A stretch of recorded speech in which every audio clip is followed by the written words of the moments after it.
আলুর স্ন্যাক্সের একটা দারুণ রেসিপি নিয়ে এসেছি বন্ধুরা আপনাদের জন্য। অবশ্যই ভালো লাগবে, আর যদি ভালো লাগে চ্যানেলটি কিন্তু অবশ্যই সাবস্ক্রাইব করবেন। আলুগুলো আমি একটু পাতলা পাতলা করে লম্বা লম্বা করে কেটে নিয়েছি। তারপরে নুন দিয়ে ভালো মতো জল দিয়ে ধুয়ে একটা থালায় রেখে দিয়েছি জল ঝরানোর জন্য।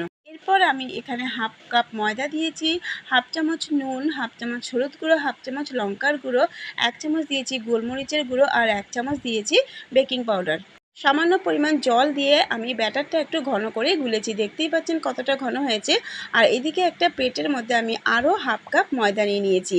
ব্যাটারটার মধ্যে আলুগুলো একটু আগে পরে ডুবিয়ে নিয়ে তারপরে যে শুকনো ময়দাটা ছিল তার মধ্যে কিন্তু মাখিয়ে নিয়েছি আলুগুলো। এইভাবে সমস্ত আলুগুলোকেই আমি মাখিয়ে রিফাইন তেলে লো ফ্লেমে ভেজে নিয়েছি।